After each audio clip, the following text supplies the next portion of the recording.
Where's my car? My voice cracked before I even sat down. Melissa didn't look up. We sold it. You're better off without it. The words hit harder than the fall that broke my wrist. I'd only been gone 5 days. 5 days in a hospital bed, staring at ceiling tiles, thinking of driving home, of holding on to one thing that was still mine. Aaron stood in the doorway, shifting from foot to foot. You know it's for your safety. Mom. For my safety? My eyes burned. Or for your convenience. Melissa crossed her arms. You can't drive with that cast. The car was old. It made sense. I remembered the morning my husband and I bought it. How proud he was. How he called it my freedom. And now, gone, without a word. I set my hospital bag on the floor. My legs felt unsteady, but my voice stayed firm. You had no right. Melissa smirked, like she'd rehearsed this. We're family. We make decisions together. Decisions together. You made this one without me. Aaron stepped closer. She was just trying to help. Help? My laugh was sharp. By selling what wasn't hers, the room fell silent. I could hear my own heartbeat. Melissa broke it first. I also had your mail forwarded. Less for you to worry about. I stared at her. My mail? You told the bank to send it to you? And the utilities? She said. I'm handling things now. I looked at Aaron, waiting for him to step in. He didn't. You agreed to this? I asked. He rubbed his hands together. She's just organized. Organized. That's what they were calling it.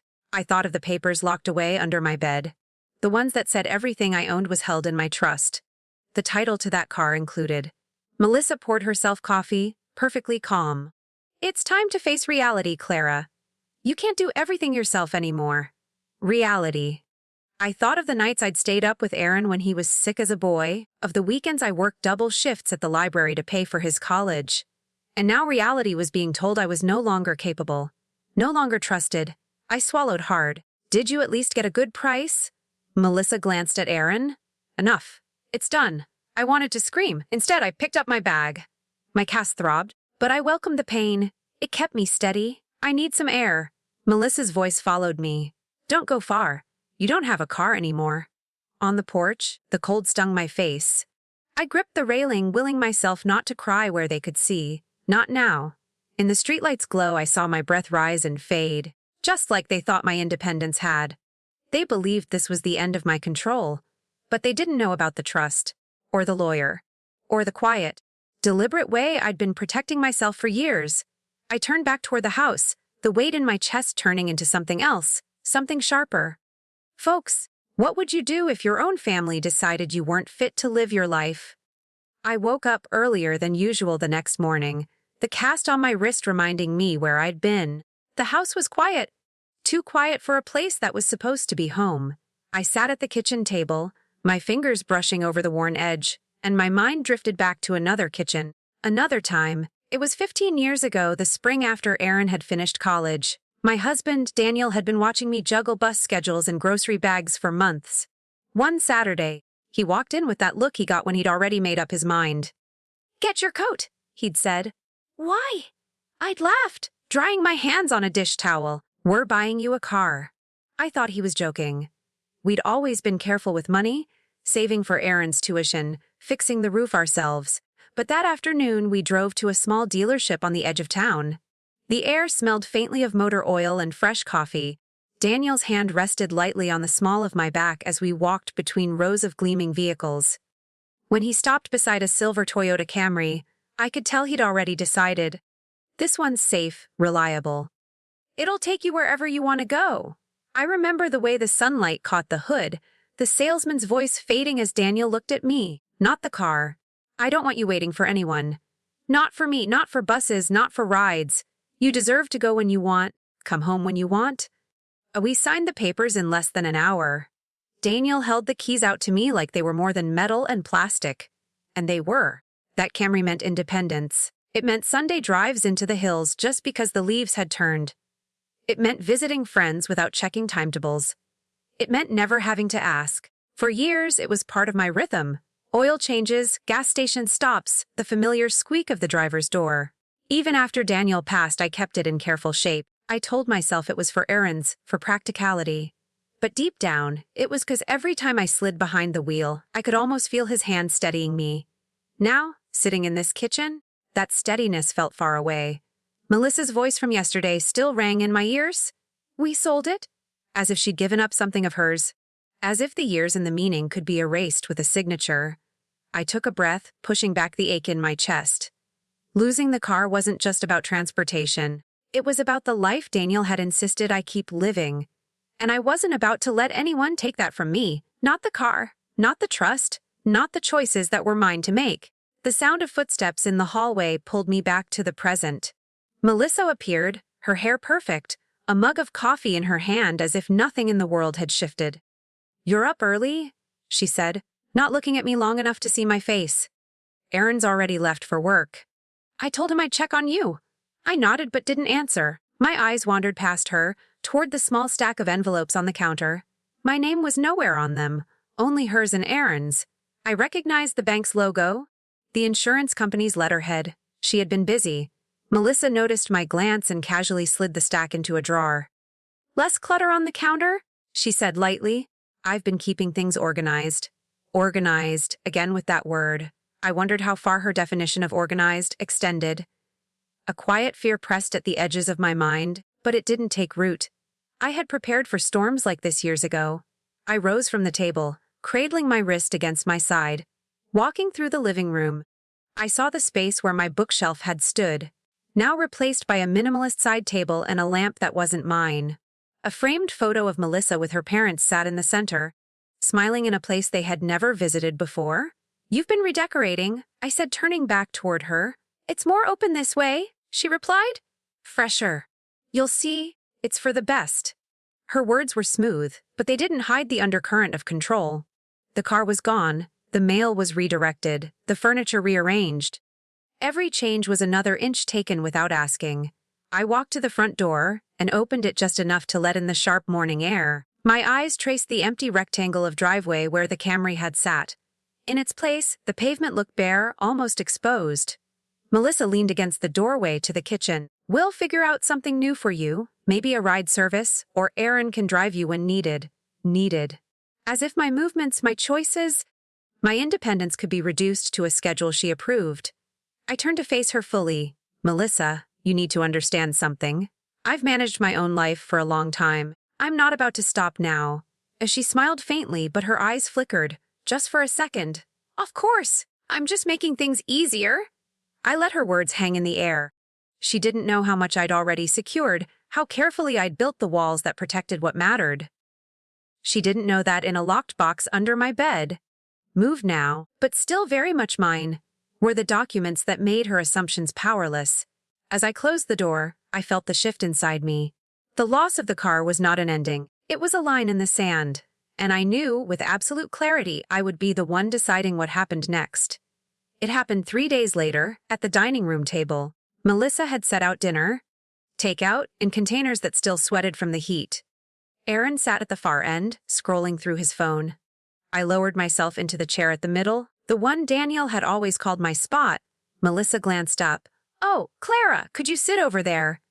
She pointed to the chair near the kitchen door. "It's easier for me to pass things that way." I hesitated. "I've sat here for 15 years.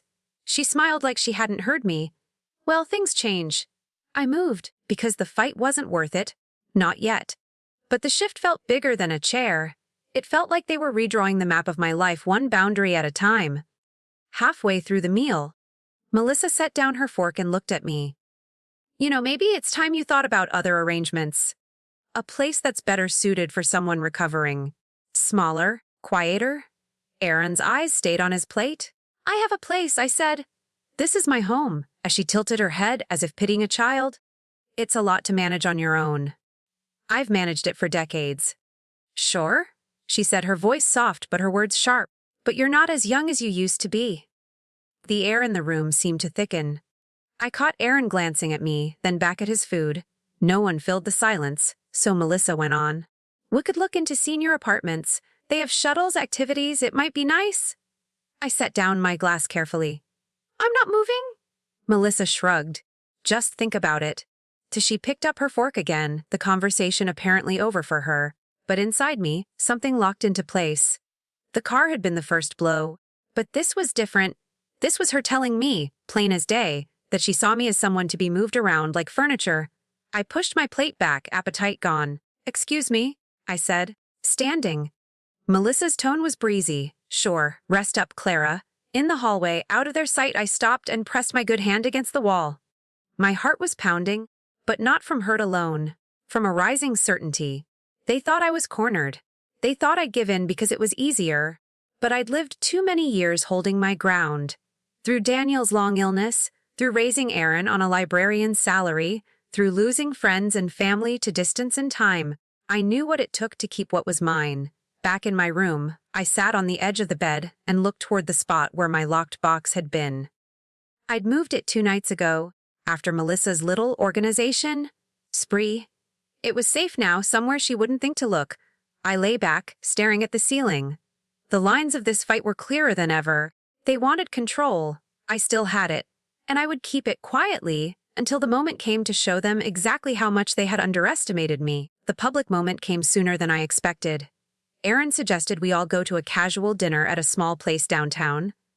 I agreed, thinking maybe a change of scenery would ease the tension. The restaurant was warm, busy with the Friday crowd. We slid into a booth, Aaron on one side, Melissa and I on the other. The server, a young woman with a bright smile, brought menace. "Can I get you started with drinks?" I asked for tea. Melissa leaned forward, lowering her voice just enough for the server to hear. "Make sure it's decaf. She can't have too much caffeine at her age." The words landed like a slap. The server's eyes flicked to mine, awkward. I managed a polite nod, but heat crept up my neck. "I'm fine with regular tea," I said evenly. Melissa gave a light laugh. "Oh, Clara, we just don't want you jittery." Aaron stayed silent, studying the menu like it was the most important document he'd ever read. We ordered. The conversation that followed was mostly between Aaron and Melissa. Weekend plans, errands, idle chatter. I kept my eyes on the teacup once it arrived, tracing the rim with my finger. When the food came, the server set the plates down carefully. Melissa smiled sweetly. "Make sure she gets a smaller portion next time," she told the server. "She doesn't eat much anymore." I looked straight at her. "I can speak for myself." Her eyebrows lifted, feigning innocence. "Just helping." "Help?" I said quietly. "Doesn't mean speaking over me." Aaron shifted in his seat, muttered something about the weather. The clatter of silverware and the hum of voices around us felt louder than before. I ate in silence, each bite harder to swallow. It wasn't the comments themselves. It was the way she delivered them, like I wasn't there, like my place in the conversation was optional. When the check came, Aaron reached for it. Melissa put her hand on his arm. "We'll split it. Clara's on a fixed income now." That was enough. I set my fork down. "Melissa, do you hear yourself?" She tilted her head, smile fixed. "I'm just being practical." "No," I said, my voice steady. "You're being dismissive." "And it stops." The booth went quiet. Even the server seemed to linger before walking away. Melissa looked at Aaron, but he didn't meet her eyes. I reached for my bag, sliding out of the booth. "I'll wait outside." The night air was cold, sharp enough to clear my head. I stood under the glow of the street lamp, watching cars pass, wondering how many of their drivers were heading home to families who treated them like they still mattered. I thought of Daniel. How he'd never once spoken for me unless I'd ask. How he'd believed my independence was worth protecting. Melissa's voice floated from the doorway, calling my name. I didn't turn. Some battles don't need a scene. They need patience and proof, and both were on my side. It started with a knock on my bedroom door late Saturday morning. Aaron stepped in, holding a slim folder. Melissa followed, her smile just a shade too bright. "We've been looking over some things," she began. There are a few documents you need to sign. Nothing complicated." I stayed seated on the edge of the bed. "What kind of documents?" Aaron opened the folder, sliding a few pages toward me. "It's just to consolidate accounts, make bill paying simpler. Less for you to manage while you're healing." "I'm managing fine," I said. Melissa perched on the arm of the chair across from me. "Clara, you've got to trust us. We're trying to make things easier." I glanced at the top page. Bank letterhead, my name in small print, and words I knew too well. Account transfer and power of attorney. My stomach tightened. "Who prepared these?" I asked. Our friend Jim. Aaron said. "Has good with this stuff?" "Is Jim a lawyer?" Aaron hesitated. "He's experienced." Melissa leaned in. "We're just looking out for you. Sign them, and we can make sure nothing falls through the cracks." I set the papers on the bed beside me. If this is about the bills, I've handled them for decades. Melissa's voice softened, but the edge remained. You've also had some setbacks. The car, your injury, it's time to think about the future. My future, I said, it's not up for reassignment. Aaron shifted in his seat. Mom, please don't make this harder than it has to be. I took a breath, keeping my voice level. You're asking me to hand over control of my accounts. That's not harder, it's impossible. Melissa's eyes flickered. Why are you being so stubborn? We're your family. That's exactly why I'm careful. The air between us felt heavy. Aaron closed the folder slowly. We just thought. You thought wrong, I said. Melissa stood, smoothing her blouse. Fine, but don't come to us when something slips through the cracks. I met her gaze. Nothing will slip.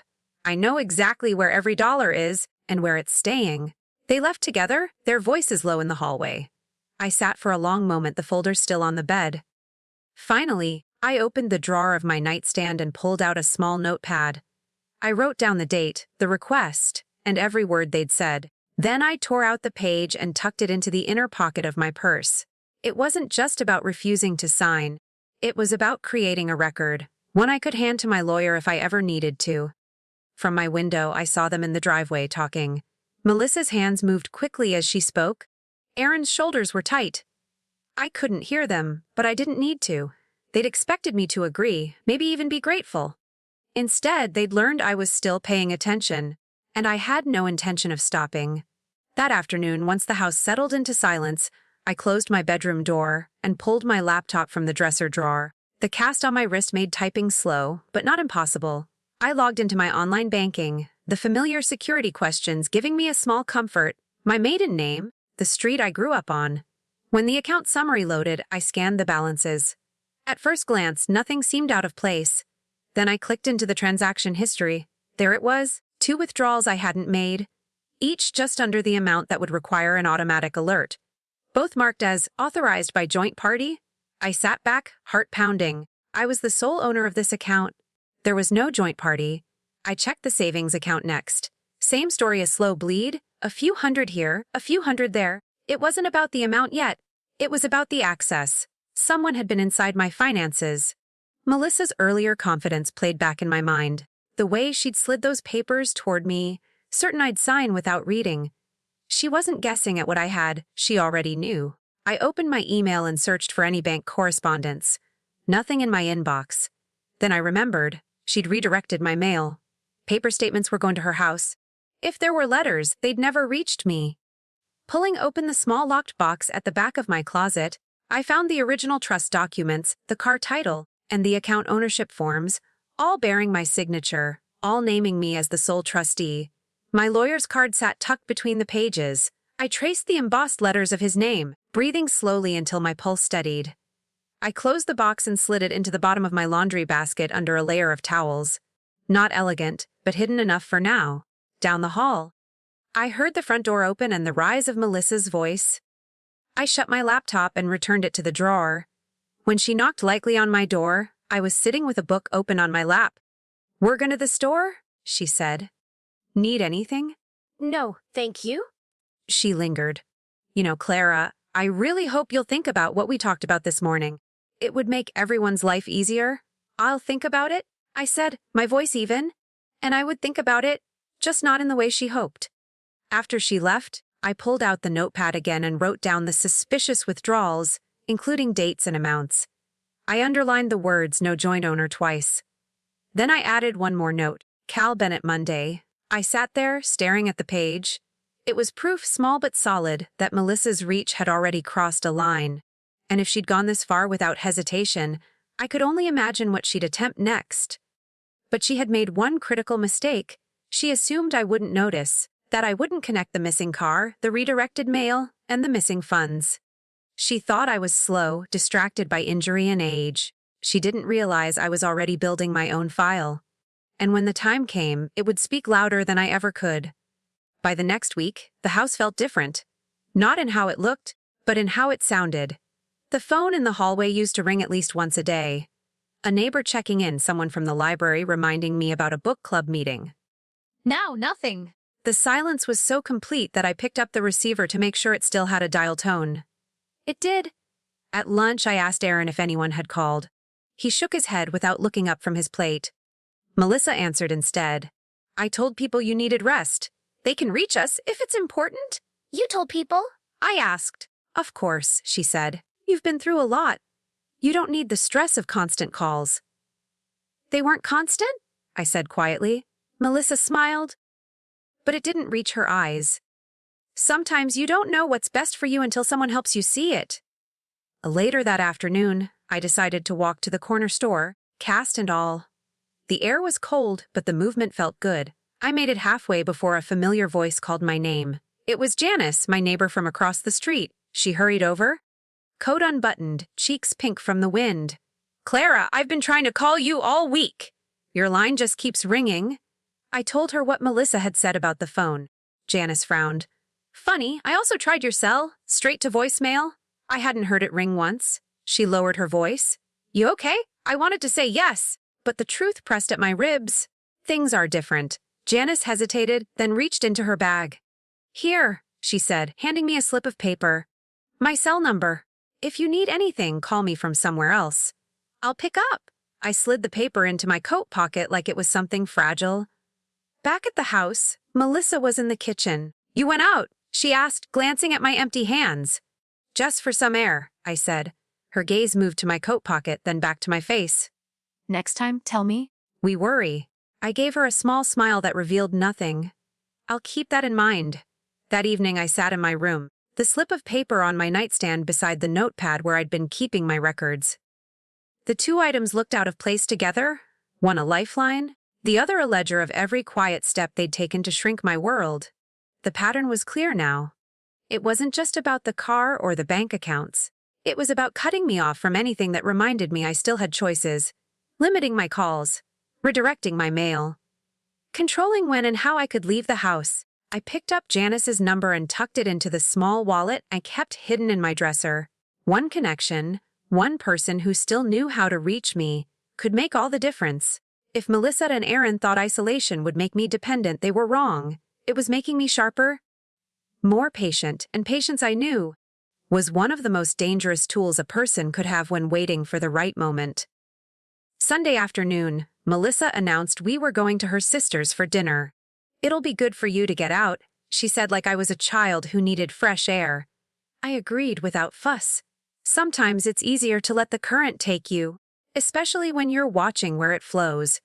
Her sister's house was loud, full of chatter and the smell of pot roast. I settled into a chair in the living room, keeping my wrist cradled in my lap. People came and went, some offering polite smiles, others glancing at me the way you look at an old photograph. Distantly familiar, Melissa moved through the rooms like a hostess, even though it wasn't her home. I watched her lean into small groups, speaking in a tone just low enough that I couldn't make out the words. Each time she glanced my way, the smile she wore felt rehearsed.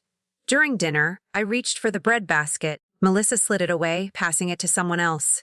Careful with those carbs, Clara, she said lightly. We're watching her diet.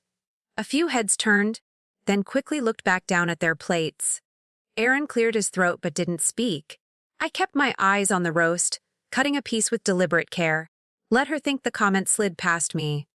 After dessert, most of the family drifted toward the kitchen. I stayed in my chair, letting the noise fade into the background. That's when Emily, Melissa's niece, sat down beside me. She's barely 20, all wide eyes and soft edges. Aunt Clara, she said quietly, are you okay? The question was so simple, so direct. It caught me off guard. Why do you ask? She hesitated, glancing toward the kitchen. It's just you seem quieter than before, and Aunt Melissa talks about you a lot. What does she say? Emily bit her lip. That you're tired. That you shouldn't be on your own so much. I took a slow breath. Do you believe that? She shook her head. You've always seemed strong to me. Her words settled over me like a blanket, warm, unexpected. I didn't realize how much I needed to hear them until they were there. Thank you, Emily, I said. That means more than you know. She smiled, then pressed something into my good hand, a small scrap of paper folded twice. In case you ever want to talk, my number.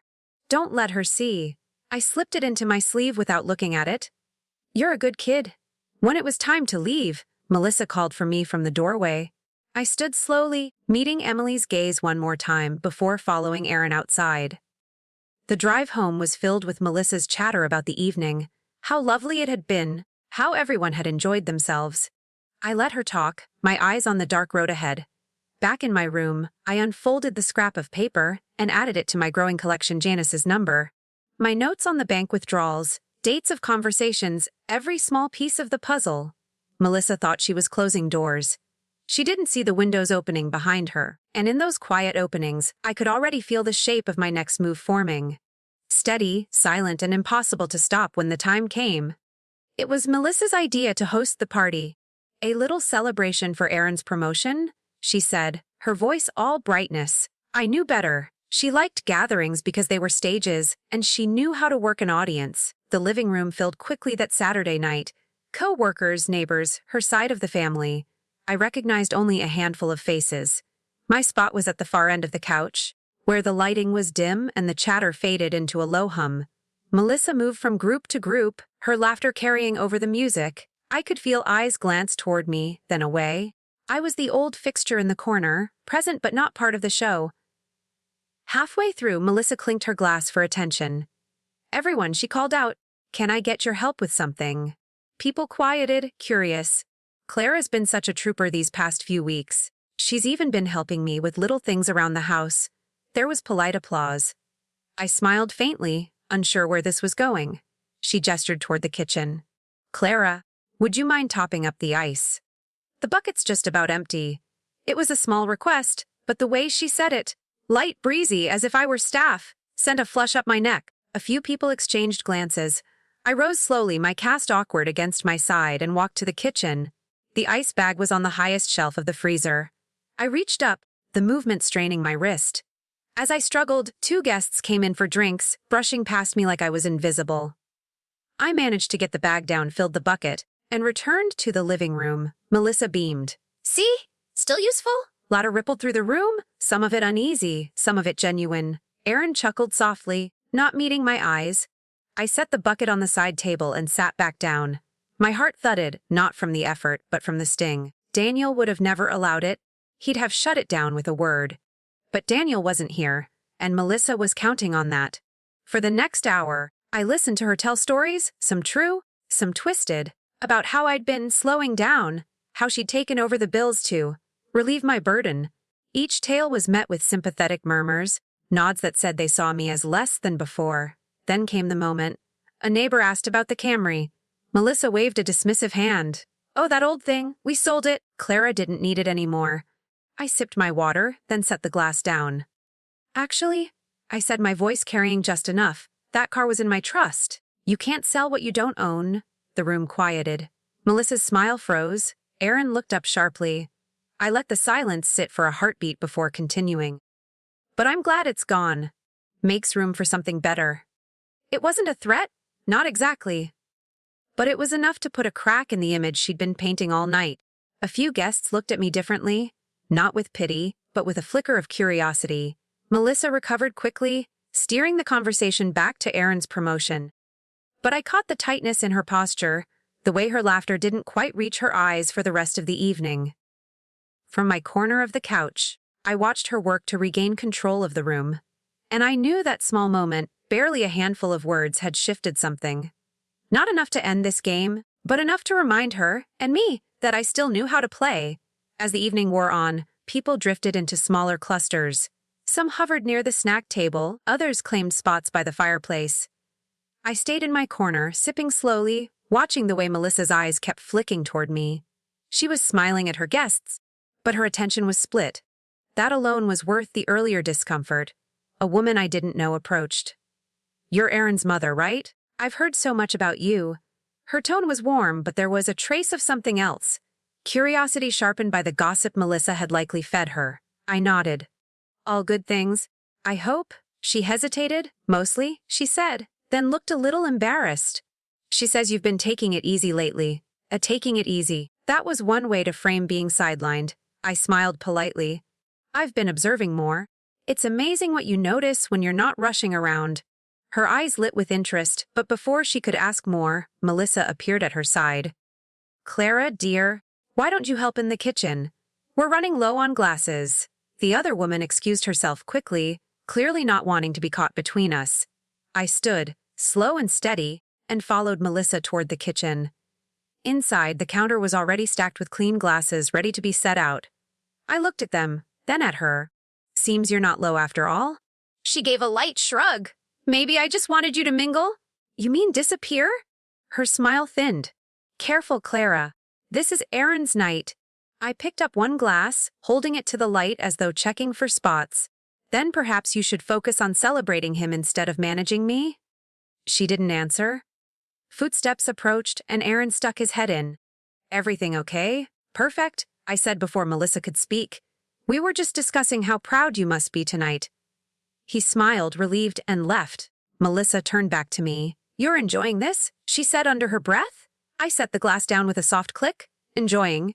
No. Choosing not to be erased. Absolutely. When we returned to the living room, I saw my chance. A group near the mantel was talking about local charities. One of them mentioned the library's fundraising trouble. I stepped closer. I've been meaning to do something about that, I said. My husband and I always believed in supporting it. Melissa's head snapped toward me. Clara, I'll be making a donation next month, I continued, enough to replace their broken bookmobile. They've been limping along for years. A murmur went through the group. Someone clapped me on the shoulder. That's wonderful. Melissa's smile was tight, her fingers gripping her wine glass. She couldn't openly object without looking petty, and she knew it.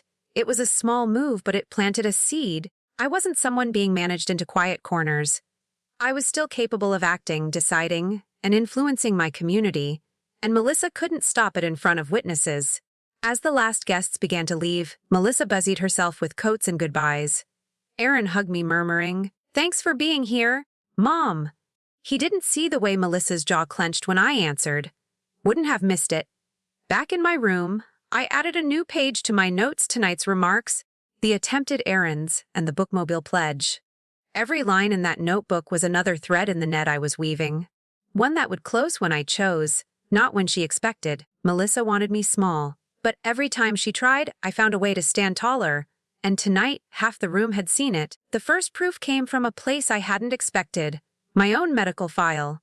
It was Tuesday morning, and I'd gone to the clinic for a follow-up on my wrist. The nurse pulled up my chart on her screen, frowning slightly. Says here your son's wife is your primary contact now. Did you want that?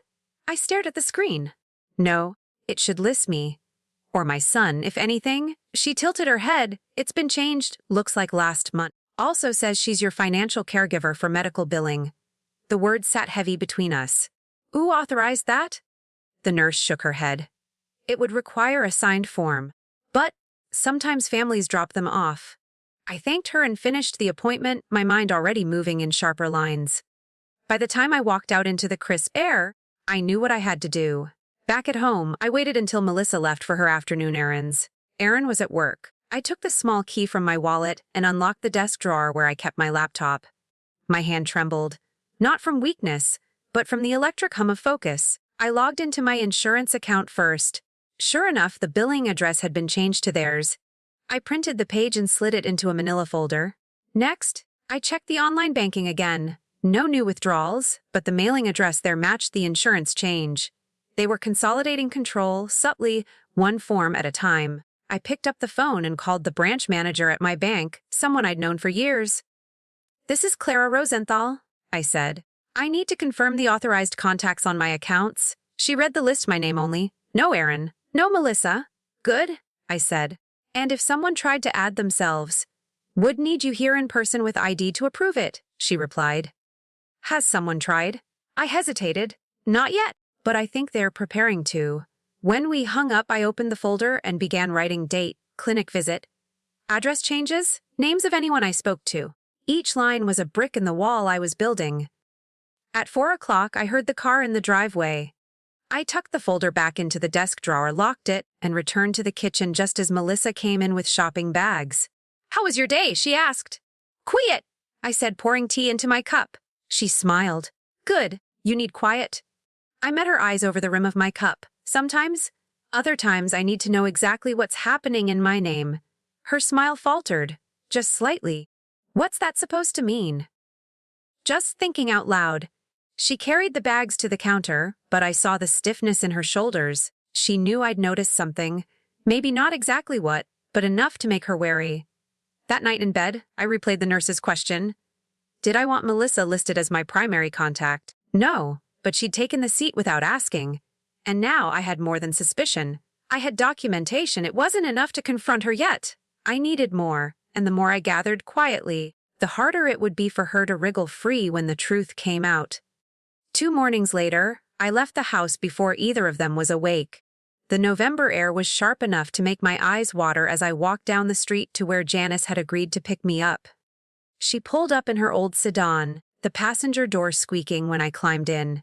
"You sure you want to do this without telling Aaron?" she asked. "I'm sure," I said, "and I need to be quick." At the bank, the branch manager, Laura, greeted me with the same warm firmness she'd had since I opened my first account there. We went straight to her office, the door clicking shut behind us. "I need to review all account authorizations, mailing addresses, and any recent change requests," I said. Laura's brow furrowed. "We keep a record of every attempt, whether it's approved or denied." She pulled up the files. My accounts were still listed solely under my name, but 2 weeks ago there had been a request, hand-delivered, to add Melissa as an authorized signer. It had been denied because no notarized signature from me was attached. She tried again the next day. Laura added, "We called your home number to verify, but no one picked up." The redirected calls. My stomach tightened. Did she leave anything? Forms? Identification? Laura opened a folder and slid a copy across the desk. Melissa's handwriting, neat and looping, filled the spaces. My name was written as though I'd signed in consent, but the signature wasn't mine. It was close, but the slant was wrong. The loops too narrow. I traced the false signature with my finger. "Keep this safe," I said quietly. "I may need it. I'll make an official note in your file." Laura replied, "And I'll add an alert. Any change to your accounts must be approved in person, by you with 2 forms of ID. We moved on to addresses. Both checking and saving still listed my home, but there had been a pending request, stalled for, missing verification, to change them to Melissa's house. It was a pattern now, clear as daylight. She was testing the locks, looking for one I'd forgotten to secure. When we finished, I handed Laura my updated contact sheet. "If anyone calls pretending to be me, hang up and call this number," I said, pointing to Janice's cell. "She'll confirm where I am." Laura nodded. "Consider it done?" Janice drove me back, dropping me at the corner so Melissa wouldn't see her car. I walked the rest of the way, my mind replaying every detail from the bank visit. The false signature, the address change requests, the denied authorizations. They weren't accidents, they were rehearsals. Inside, the house smelled faintly of toast. Melissa was in the kitchen, flipping through the mail. "You were up early," she said. "I needed fresh air," I replied, hanging my coat. She glanced at me, her expression measuring. "Find what you were looking for." I smiled, just enough to keep her guessing. "More than you'd think." I carried a mug of tea to my room, closing the door behind me. From my purse, I pulled the photocopy of the forged form and slipped it into my growing file. The folder was thicker now, dates, names, documents, proof that could stand on its own. Melissa thought the game was still in her hands. But she didn't see the board the way I did. She was making moves in daylight, I was making mine in the dark. And when the time came to turn the lights on, she wouldn't be able to look away. That night, sleep wouldn't come. I lay on my back, staring at the faint pattern of streetlight through the curtains. Every time I closed my eyes, I saw Melissa's handwriting on that forged form, looping neatly over my name as if she'd been practicing. The clock read 20:17 a.m. I sat up, wrapping the blanket around my shoulders, and let my mind drift to a different night. One from years ago, when Daniel and I had been sitting at the kitchen table after Aaron had gone to bed. "You've got to think about what you'd do if I'm not here," he'd said, his voice steady but softer than usual. "Don't talk like that," I'd replied, but he'd held my gaze. "I mean it, Clara. You protect what's yours before someone else decides it for you. You're careful by nature. Keep being careful." We'd signed the trust papers that week. Daniel insisted everything, even the Camry, be in my control. "So you can breathe easy," he'd said, sliding the folder into my hands. I remembered the weight of that folder, the sense that I was holding more than paper. I was holding a promise. Back in the present, I swung my legs over the side of the bed and opened the bottom drawer of my dresser. I pulled out my notepad, the one that had become my ledger of truth. I flipped to the latest page: forged signature, denied authorizations, redirected addresses. A part of me wanted to storm into Aaron and Melissa's room and lay every piece of evidence on the bed between us. But Daniel's voice in my memory said otherwise. Patience, proof, precision. I picked up my pen and began a new list, not of what they'd done, but of what I needed to do. 1. Meet with Bennett. 2. Secure P.O. box. 3. Transfer sensitive documents to an off-site safe deposit box. 4. Contact insurance to restore my billing address. 5. Keep all communication polite, brief, and documented. The list steadied me. It turned anger into something usable. By the time I reached the end, the night felt less like a void and more like a space I could work within. I slipped the notepad back into the drawer, layering a sweater over it before closing it quietly. No locks could keep Melissa out if she was determined, but camouflage often worked better than confrontation. From the window, I could see the faint outline of the driveway where the Camry had sat.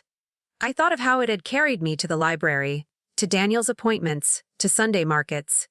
Losing it still hurt, but the trust it was in had outlived the metal itself.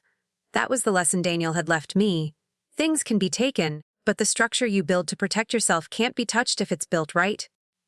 The clock read 3:06 a.m. when I finally lay back down.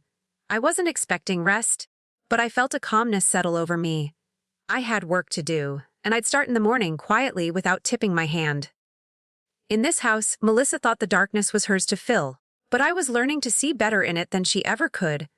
By morning, the list I'd made in the dark felt less like a plan and more like a lifeline.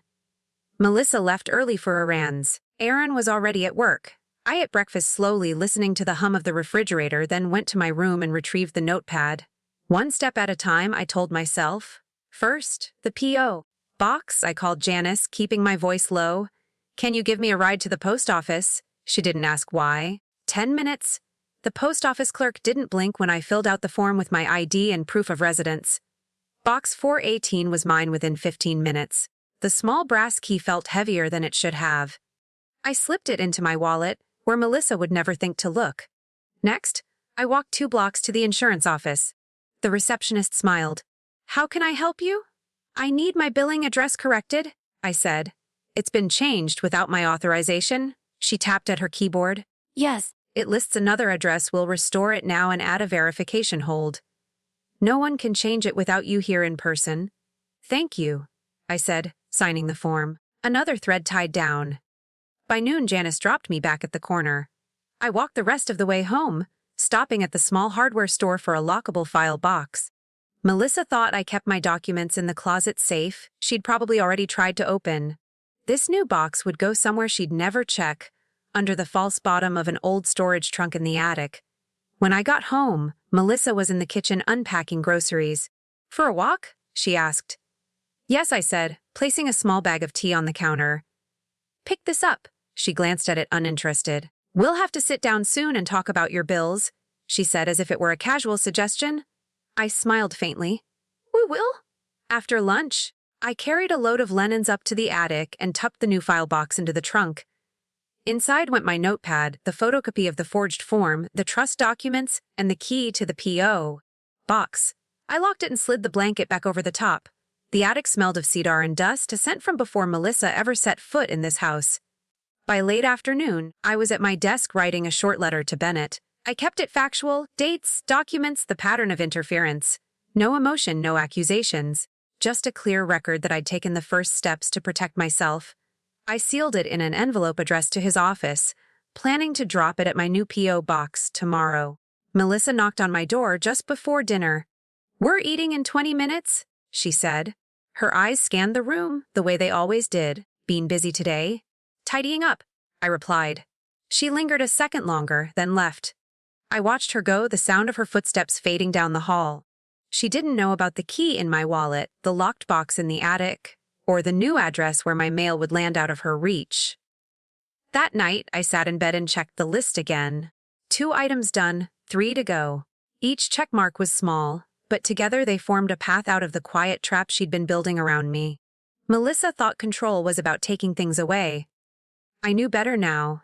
It was about keeping what mattered where no one could touch it. The first step in taking control again wasn't loud, it was invisible. On Monday, I told Melissa I had a dental checkup. She didn't question it, just reminded me to take it easy, and left for her own errands. Instead of heading to the dentist, I caught the early bus downtown. Bennett's office was quiet, the kind of place where the carpet muffled your steps and the air smelled faintly of old paper. He greeted me with a firm handshake. "Clara, I read your letter. You've been busy." "I've been careful," I said, taking the seat across from him. We went through the folder together. The forged form, the denied bank authorizations, the address change attempts, the updated insurance record. He nodded slowly, making notes in the margin. "She's building a case to insert herself into your finances," he said. "But she's moving piecemeal? Testing boundaries? I want to close those boundaries before she realizes she's lost the opening." He leaned back. "Here's what we'll do. First, we'll update your trust documents. Clarify that no one other than you can serve as trustee unless you appoint them in writing, in front of a notary. Second, we move your most liquid assets into an account with dual verification. Voice and in-person ID only." I signed the necessary authorizations, my pen steady. Bennett would coordinate directly with the bank. Melissa would never get a letter, never get a call. To her, everything would look the same. By the time I left, the trust update was in motion, and the new account would be active by the end of the week. I walked to the post office, opened my new P.O. box, and found the first piece of mail inside, an insurance confirmation with my restored address. I smiled as I locked the box again. One by one, I was pulling my name back into my own hands. When I returned home, Melissa was on the phone in the kitchen. She ended the call quickly when she saw me. "How was the dentist?" "Quick," I said. "No cavities." She gave a perfunctory smile and went back to her grocery list. I poured myself tea, the warmth of the cup grounding me, and mentally checked off another task. She still thought I was moving inside the lines she'd drawn. That evening, Aaron stopped by my room. "Mom, Melissa says you've been tired lately. Are you feeling okay?" "I'm fine," I said. "Why?" "She just worries." I studied his face. He didn't see the strings she was tying. He thought he was watching out for me. "Aaron, if there's ever something you need to ask me directly, you should do it. Not through Melissa." He frowned, as if the thought hadn't occurred to him. "Okay, I will." After he left, I wrote in my notepad, "Errant. Possible point of doubt. Keep neutral." If Melissa began to lose his certainty, she'd lose more than she knew. Before bed, I went into the attic and checked the file box. Still locked. Still holding the pieces that, together, could make her version of events crumble. I added the insurance confirmation and the trust amendment receipt to the stack. It struck me then that the real shift had already happened. Not in the documents, but in me. Weeks ago, I'd been on the defensive, reacting to her moves. Now I was the one making moves, and she didn't even realize the game had changed. Melissa liked to think she was tightening her grip. In reality, she was holding onto air. 2 days later, I made my next move. Melissa was in the living room scrolling through her phone when I stepped in. "I'm going to the library," I said, holding a small tote bag. She looked up, mildly surprised. "Need me to drive you?" "No, I'll take the bus. I like the ride." She didn't argue, probably relieved to have the house to herself. That suited me just fine. At the library, I greeted the staff by name and asked to use one of the private study rooms. From there, I called my utility companies, electric, water, and gas, requesting to set a password on each account. "Anyone making changes will need to give this code," I told them. By the end of those calls, I had another layer of security Melissa couldn't see. Next was my credit freeze, a few minutes online with each bureau, and no new accounts could be opened in my name without me lifting the block in person. The digital confirmation codes went straight into my P.O. box file, never touching the mailbox at home. Before leaving the library, I printed copies of my updated trust summary and locked them in my tote. The documents didn't reveal everything, but they made it clear, on paper, that my assets were protected and my trustee role was untouchable. On the bus ride back, I kept my gaze on the streets passing by, thinking about Daniel. He'd always said the quietest steps were the hardest to trace. He would have been proud of this kind of work. Measured, deliberate, unshakable. Melissa was in the kitchen when I returned. "Find something good at the library?" she asked. "Just catching up on some reading," I said, setting my bag down in my room without letting her see inside. That night, I took out my notepad and added today's changes utility passwords, credit freeze, trust copies secured. The list of completed steps nearly filled a page now. Each checkmark felt like a stitch, closing a tear she'd tried to rip wider. The next morning, she tried another small probe. Clara, I was thinking, since I handle the bills for Aaron and me, maybe I could help with yours too. Just to take something off your plate? I met her eyes. That's kind of you, but I've got a system that works for me. Her smile was polite, but her fingers tapped against the counter. She wasn't used to being refused so plainly. After lunch, Aaron stopped by again. Melissa says you've been more private lately, he said carefully. I'm just focusing on a few things, I replied, and making sure I can manage without leaning on anyone. He nodded, but there was hesitation in his eyes. A seed had been planted. He was beginning to notice the edges of her narrative didn't match my reality. Later, while Melissa was on the phone in the den, I went to the attic and opened the file box. Inside, I organized the papers into 3 neat sections: financial, legal, and correspondence. The folder was thick now, enough to tell the story from start to finish if it ever needed to be told. I locked the box and sat back on the floor for a moment, listening to the muffled hum of her voice below. She still thought she was the one setting the pace. She didn't realize she was already dancing to music she couldn't hear. By the end of that week, I'd closed every door she'd tried to pry open. The mail was secure. The accounts were untouchable. My name was locked tight around everything that mattered, and I was ready for the next step, not just protecting what I had, but deciding exactly how to show her that she'd already lost. The morning I chose to start the cutoff felt unremarkable. Gray sky, wind pushing at the windows. But I woke with the kind of calm that only comes when a decision is already made. Melissa was still asleep. Aaron had left early for a meeting. I sat at the kitchen table with a cup of tea, the steam curling upward, and laid out my folder. Everything I'd been gathering for weeks was there: dates, signatures, denied requests, copies of trust documents. It was more than proof. It was a map. At 9 sharp, I called Bennett. It's time, I said. His voice was steady. We'll execute all changes today. By tonight, nothing will be in reach but what you allow. The first call was to the bank. With Bennett patched in, we moved my remaining accounts into the dual verification structure. Melissa's name had never been on them, but now, even if she tried to slip a form across the counter, the system would shut her out. Next came the utilities. I confirmed the passwords I'd set last week, then added a second layer, an alternate contact number that routed to Bennett's office instead of my home phone. Any attempt to help would meet a polite wall. By late morning, I was walking into the post office handing the clerk the form to forward all my mail from the house to box 4018. She stamped it without hesitation. From that moment, not a single envelope addressed to me would land in Melissa's hands. After lunch, I went to the safe deposit box I'd rented at Bennett's suggestion. Inside, I placed the trust papers, the title to the house, my will, and the Camry's old registration. They'd sit there untouched, protected by keys Melissa didn't know existed. The final step of the day was one I'd thought about for weeks: updating my healthcare directive. At the clinic, I named Janice as my primary contact, with Bennett as secondary. Melissa's name was removed entirely. The nurse read it back to me, then filed the form. It's official, she said. By 3 o'clock, the framework was complete. Melissa could still talk, still smile, still host her little gatherings. But the levers she'd been reaching for no longer moved anything. When I returned home, she was in the living room, flipping through a magazine. Out for another walk? She asked. Yes, I said, hanging up my coat. It was productive. She didn't look up. Well, as long as you're not overdoing it. I smiled to myself and went to my room. Sitting on the bed, I opened my notepad and drew a line under the last entry. 1 day cut off, phase 1 complete. Tomorrow would bring phase 2, the visible part. The part where she'd realized the doors she'd been pushing at weren't just locked, they were gone. The next morning, I didn't have to set anything in motion. Melissa did it for me. I was in the kitchen making oatmeal when I heard her voice from the hallway. Clara, did you change the bank login? I can't get in to pay the water bill. I kept stirring. I haven't changed anything for you to log into? There was a pause. Well, I've always helped with this. I turned, meeting her eyes. Not anymore.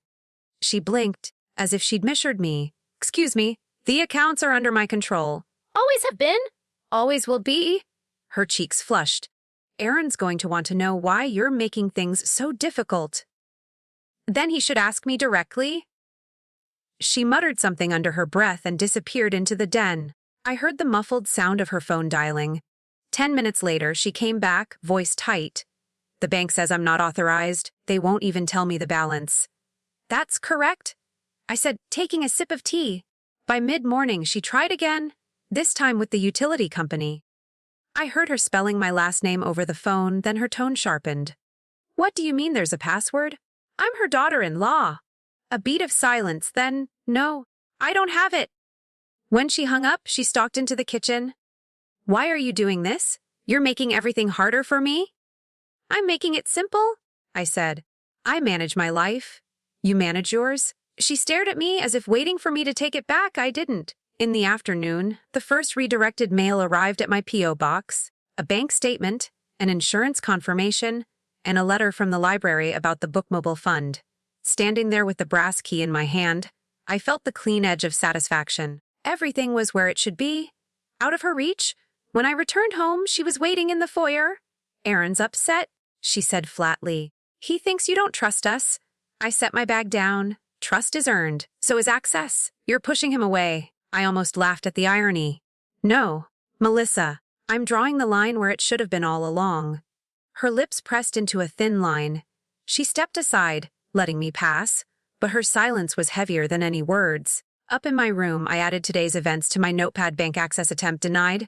Utilities denied. Reaction anger surprise. Outcome controlled. I closed the notebook and sat back. Phase 2 was doing exactly what I'd intended, showing her that the quiet gaps she'd been slipping through no longer existed. Tomorrow, I'd begin Phase 3, the conversation that would make it clear there was no path back for her. The room was heavy with silence when I finally found my voice. Melissa sat across from me, her polite smile stretched thin, eyes avoiding mine. Clara, what is all this about? The letters, the calls, the locked boxes? Her words hung in the air, uncertain, as if she was grasping at reasons she hadn't fully understood until now. I folded my hands on the worn table, feeling the cool wood beneath my fingers, and met her gaze steadily. It's about respect, about boundaries, about what belongs to me and what does not. She shifted in her chair, fingers tightening around the armrest. We only wanted to help, she said, voice quieter, almost pleading. Help? I repeated softly, my voice calm but edged with steel. Selling my car without even asking me. Redirecting my mail so I wouldn't see what's coming. Trying to access my bank accounts behind my back. None of that was help, Melissa. That was control. She opened her mouth, searching for words, but I didn't let her speak. I am not your child. I am the woman who raised Aaron, who sacrificed for this family. And I am the one who decides what happens to my life. Her eyes flickered away, the mask slipping for a moment.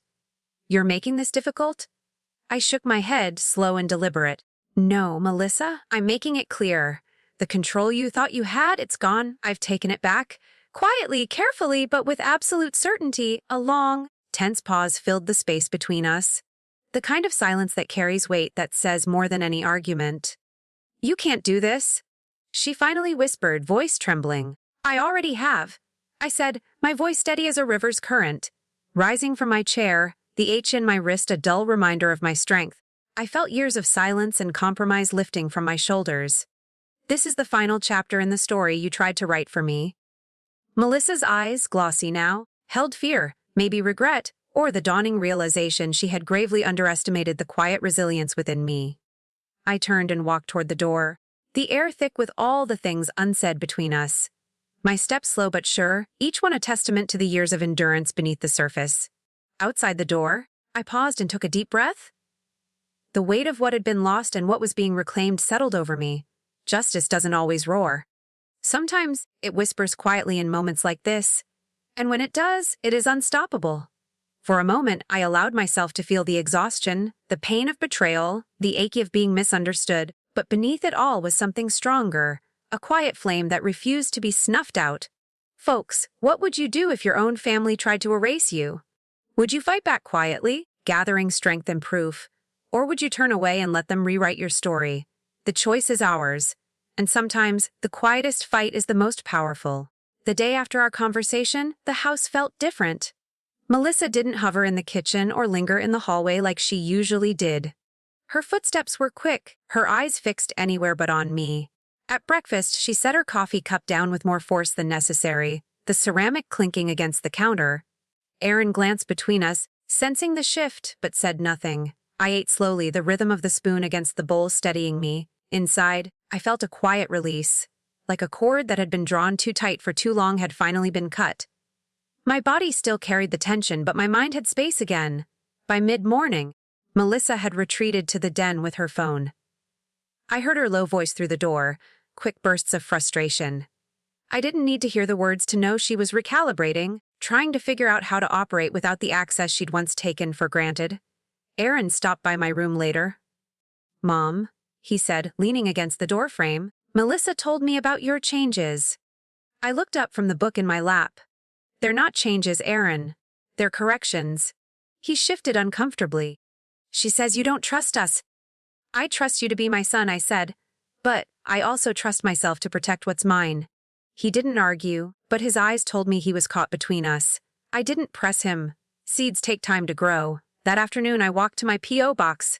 The air was crisp, the kind that makes you breathe a little deeper. Inside the box was a letter from the bank confirming the dual verification was active, and a note from Bennett about the updated trust. I ran my thumb over the embossed letterhead, feeling the solidness of it. These weren't just papers, they were anchors. When I returned, Melissa was in the living room scrolling through her phone. She didn't look up. I went to my room, placed the letters in my file box, and locked it. The click of the lock was quiet but final. As evening came, I made myself tea and sat by the window. The street outside was calm, just a few cars passing, a couple walking their dog. I thought about Daniel. He'd always told me that true strength was knowing when to step back and when to step forward. For weeks I had been stepping back, watching, preparing. Now, I was firmly moving forward. Melissa didn't join us for dinner. Aaron and I ate in near silence. He asked a few questions about the soup, about the weather, but his mind was elsewhere. When he stood to clear the dishes, he paused. Mom, I just want you to be okay. I am, I said. For the first time in a long while, I truly am. That night, I wrote in my notepad, Melissa, quiet, avoiding direct contact, Aaron hesitant, concerned, me steady. The simple act of writing it down felt like drawing a map of the terrain I was now standing on. For the first time in months, I slept through the night without waking. The house was still, my room was mine, and the decisions were in my hands again. It was a fragile piece, but it was mine to keep, or to walk away from, if I chose. 2 days passed before Melissa spoke more than a handful of words to me. When she finally did, it was in the kitchen, her voice flat. "Aaron and I might take a trip next month. You'll be fine here, right?" She didn't look at me, busying herself with rinsing a mug. "I'll be fine," I said, my tone calm but deliberate. "In fact, I've been thinking of doing some traveling myself." That made her pause. Her hands stilled over the sink. "Where?" "I haven't decided yet," I replied, turning back to my tea. "Somewhere with space to breathe." She didn't answer, but I caught the way her jaw tightened before she left the room. It wasn't about the destination. It was about the reminder that I could go wherever I pleased without her approval. That afternoon, I called Janice. We met at the cafe near the park, the one with the worn wooden tables and coffee that smelled like toasted almonds. I told her about the changes I'd made, the confrontation, and the silence that followed. She listened without interrupting, just nodding in that steady way of hers. "So what's next?" she asked. "I'm thinking about moving," I said. The words felt solid coming out. Somewhere smaller, easier to maintain. "Closer to the library, maybe." She smiled. "Sounds like freedom." I didn't realize how much I needed to hear that until she said it. Later, I stopped by the real estate office on Main Street. The woman at the desk handed me a few listings, small houses, cozy apartments with wide windows, and sunlight pouring in. I tucked them into my bag, not ready to decide but ready to imagine. When I got home, Aaron was in the living room. He saw the papers in my hand. "Are you moving?" "Possibly," I said, sitting across from him. "It's time I thought about what's best for me." He looked uneasy. "Melissa won't like that." "I'm not making this choice for her," I replied gently. "Or for you. This is mine to make." He didn't argue, he just nodded slowly, and I saw something in his expression.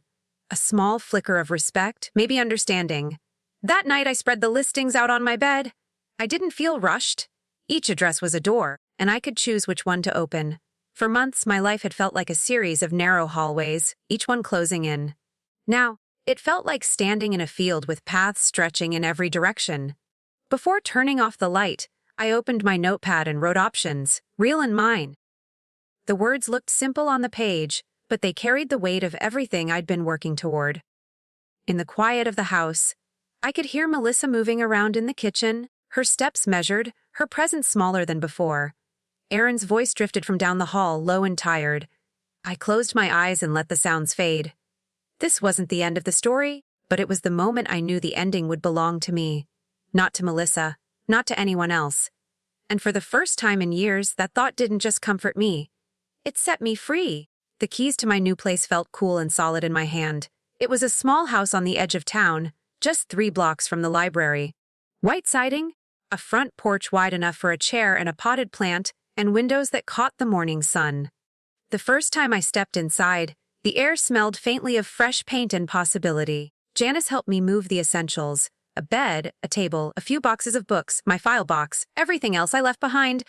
I didn't want the weight of old furniture or the shadow of old arguments following me here. That first morning, I sat on the porch with a cup of tea, listening to the sound of leaves moving in the breeze. No footsteps pacing outside my room, no hushed voices behind closed doors. Just space. My space. I spent the first week making it mine, stacking books in uneven piles until I found the right shelves, hanging Daniel's framed map of Pennsylvania above the desk, placing the Camry's old key on the mantel as a reminder, not of loss, but of survival. In the afternoons, I walked to the library. I'd linger in the community room, chatting with staff about the bookmobile project. The donation I'd made, funded by selling a few investments, was already being put to use. Soon, the van would be driving out to rural areas, bringing books to seniors who couldn't easily travel. That thought warmed me more than any victory over Melissa ever could. One evening, I found myself sitting by the window, looking out at the street lamp flickering on. I thought about the quiet moves that had led me here, the passwords, the P.O. box, the confrontation. I hadn't yelled or slammed doors. I'd simply redrawn the lines of my life inch by inch until I was standing somewhere new. Aaron called once, his voice hesitant. "Mom, I hope you're settling in okay." "I am," I told him. "Better than okay." He didn't ask for details and I didn't offer them. Some things don't need to be explained. Some lessons are learned in the space you leave behind. As I hung up, I realized the anger I'd carried for so long had thinned, replaced by something quieter. Not forgiveness, not yet, but peace. The kind that comes when you know you've done what was necessary. That night, I locked the door, drew the curtains, and stood for a moment in the stillness. Justice, I'd learned, doesn't always roar. Sometimes it arrives like this, gentle, complete, and entirely yours to keep. A month after moving in, I decided it was time to open my door to others again. I invited a small group from the library, Janice, 2 retired teachers, and a young volunteer who helped with the bookmobile project. I baked lemon bread in the morning, the scent filling the kitchen, and brewed a pot of strong tea. The house still smelled faintly of fresh paint, but now it also carried the warmth of something lived in. When they arrived, we sat around the small table in my kitchen. Conversation drifted from books to travel, to the places we each still wanted to see. I listened more than I spoke, letting the laughter and overlapping voices wash over me. It felt different than the gatherings I'd endured in the old house. Lighter, without any undercurrent of control or tension. At one point, Janice touched my hand. "You seem settled," she said. I smiled. I am more than I've been in years. After everyone left, I walked out to the porch. The evening air was cool, the street quiet except for the hum of a distant lawn mower. I thought about the path that had brought me here, how each small decision, each quiet act, had been a brick in the foundation I was now standing on. Melissa's absence in my life no longer felt like a wound. It felt like a door that had closed so another could open. Aaron called occasionally, careful with his words. I didn't press him to visit, but I knew if he ever came, it would be on different terms. Mine. I spent more time at the library in the weeks that followed, helping organize the first bookmobile route.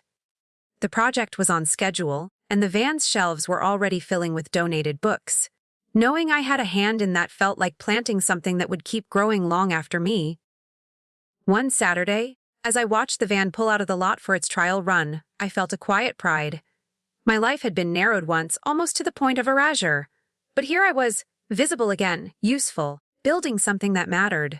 That night, back at my little house, I sat by the window with a cup of tea. Outside, the street lamp flickered, just as it had on my first night here. But now, instead of wondering what might come next, I felt certain whatever it was, I would face it with the same steady resolve that had carried me this far. Justice had been served, not in courtrooms or with raised voices, but in the reclaiming of my own life. Healing had followed, not with grand gestures, but in small, deliberate choices. And my legacy, it was here, in this home, in the library van rolling down quiet roads, in the knowledge that I had not just survived, but shaped the ending myself. I closed the curtains, locked the door, and let the peace of that truth settle in for the night,